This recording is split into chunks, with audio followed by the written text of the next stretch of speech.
circumstances, and he remains poised back there. And that's why he's one of the best. And I mean, these are the games when you want, one of the top 5 goalies in the NHL he's got to say, hey, listen, we've lost a few. I got to steal this one for you. And he's got to make the saves when they're there. And when his legs are going, I mean, he's so quick that he's very hard to beat. And the Islanders need it because they're in a... What I wanted to ask you about was Patrick Roy.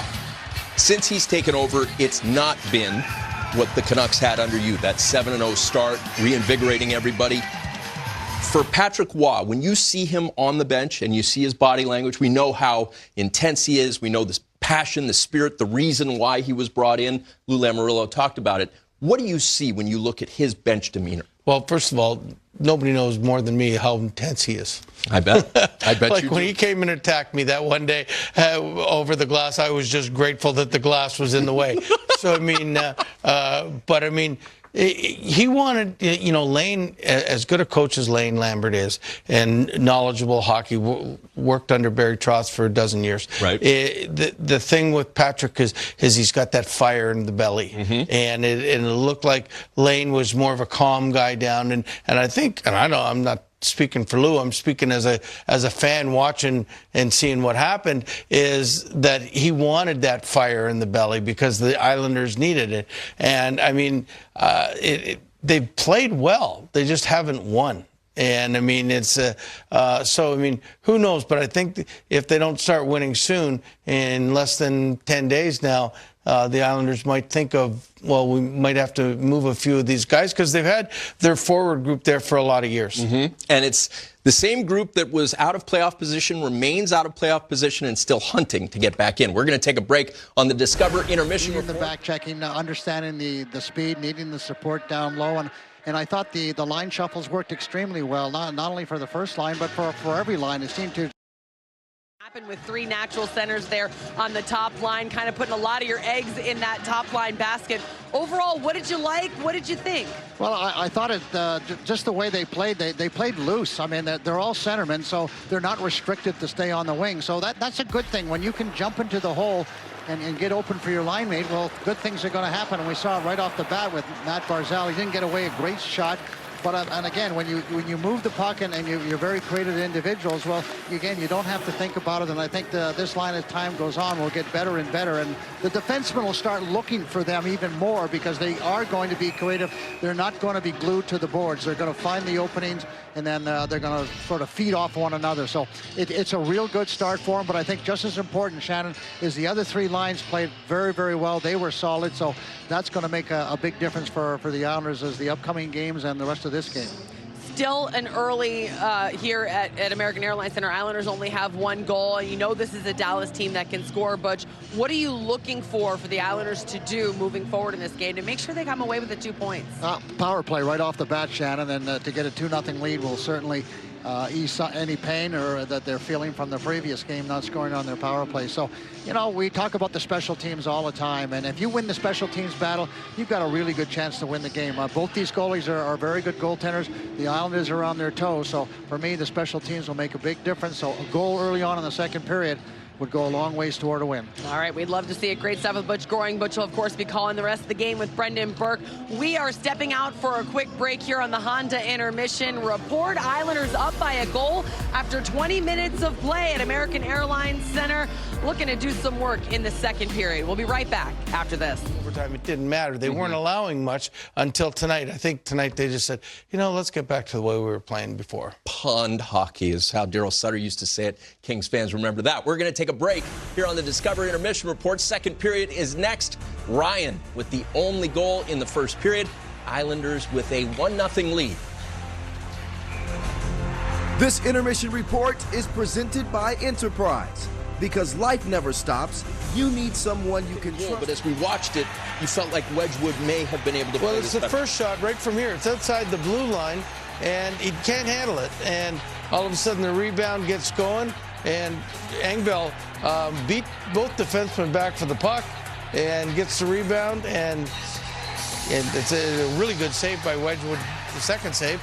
but he can't get the third one, which is usually the case.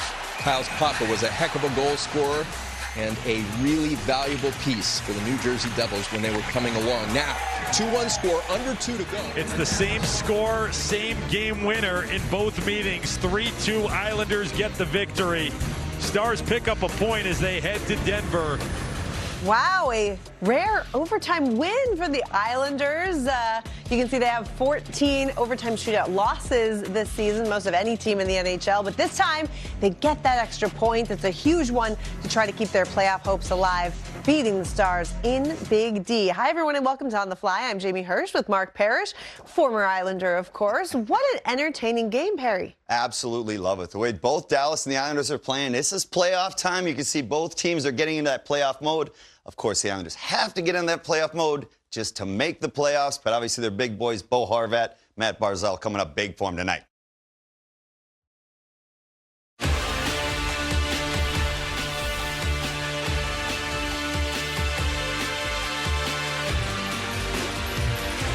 Islanders post-game show is presented by Mercedes-Benz. The vehicles are all electric. The feeling is all Mercedes. It was all Matt Barzal that last shift, setting up Bo Horvat for the overtime game winner. 3-2, the final score here in Dallas in a game that was really big for the New York Islanders. Butch Goring, Shannon Hogan That's taking just a tremendous effort, and it's a desire to win the game is what it is. I'm not going to be denied, and he certainly wasn't. And a kudos to our editing team, because you just saw the long line there of Matt Barzal. It really illustrates just how all over the ice he was and the work they had to do to hold on to that puck and set up Bo Horvat. So that's how this game ended. But in case you're just joining us or you want to relive all the fun, let's recap how this one began and got to overtime in the first place. Butch, first period, you heard Matt Barzal talk about it.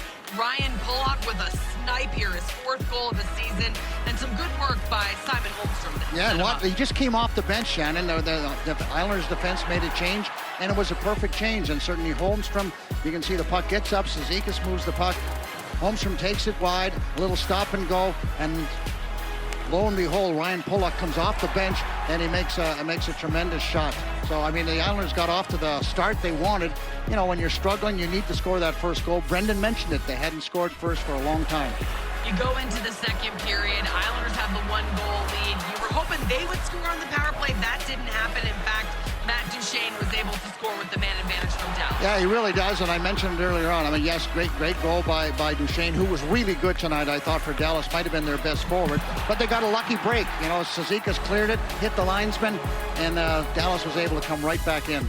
All right, Kyle McLean has worked his way into this lineup, centering that 4th line with Casey Cizikas going up on that 3rd line. His 2nd goal of the season right there. Pierre Engvall did a lot to help set that up. Well, he did most of the legwork, and look at the pass. He stayed right with it. He shot it, he got his rebound, and then he picked up another rebound and was able to get it back to Kyle McLean, and he just fired that one in. All right, the only one on Dallas that has to be still feeling pretty good, even though they lost in overtime, Logan Stankoven, his 21st birthday, his first NHL goal, and an assist. It all happened in this game. Yeah, and it's all about Johnson driving between the two defensemen, and as you mentioned, Stankoven coming through, and he has the patience, he waits, and you know what, he didn't hesitate at all. He shot the puck, Shannon. Maybe he didn't have a good angle, didn't know if it was going to go in, but he did the right thing. He shot it.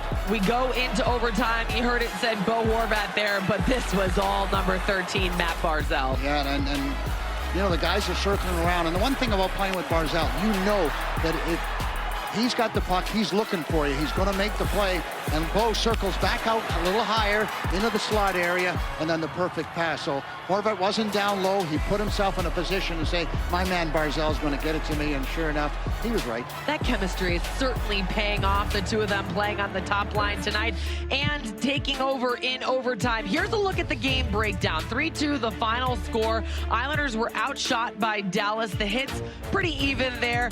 Islanders only 3 giveaways in this one, so looking to tighten things up a little bit defensively. That's something you know Patrick Waugh is going to be happy about. And Bo Horvat, a game-winning goal in overtime. He also had the game-winning overtime goal in Patrick Waugh's first game as Islanders head coach. Oh, and guess what? That was also against the Dallas Stars. We are just getting started here on the Mercedes-Benz post-game show. Stepping out for a quick break. One more look here at the overtime game winner as the Islanders take this one in Dallas 3-2.